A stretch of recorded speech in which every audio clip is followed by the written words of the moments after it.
कहानी जंगल की रहस्यमयी यात्रा।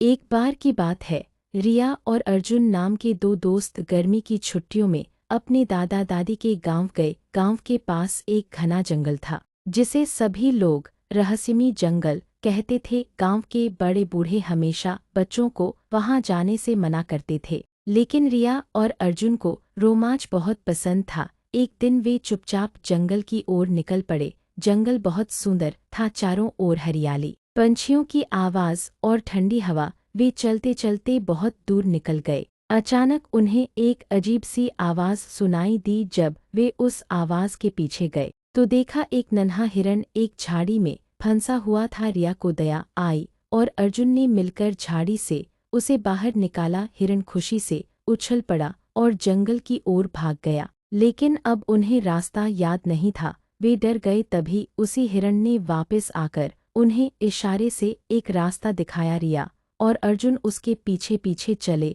और कुछ ही देर में वे गांव के पास पहुंच गए। उस दिन के बाद वे समझ गए कि जंगल में जाना मजेदार हो सकता है, लेकिन सावधानी और जिम्मेदारी बहुत जरूरी है। सीख, हिम्मत और समझदारी से हम किसी भी मुश्किल से निकल सकते हैं। रिया और अर्जुन गांव तो लौट आए थे, लेकिन उस हिरण की मदद और उसका रास्ता दिखाना उन्हें अब भी हैरान कर रहा था। वे सोचने लगे, क्या वो कोई साधारण हिरण था या फिर कोई जादुई रहस्य था उस जंगल में। अगले दिन उन्होंने दादी से जंगल के बारे में पूछा। दादी ने कहा, बचपन में हमने सुना था कि उस जंगल में एक जादुई हिरण रहता है जो केवल उन बच्चों की मदद करता है जिनका दिल सच्चा हो। कहते हैं कि जिसने उसकी सच्चे दिल से मदद की उसे वह जंगल का रहस्य बताता है। रिया और अर्जुन का रोमांच फिर जाग गया। इस बार वे जंगल में थोड़ा और सावधानी से गए।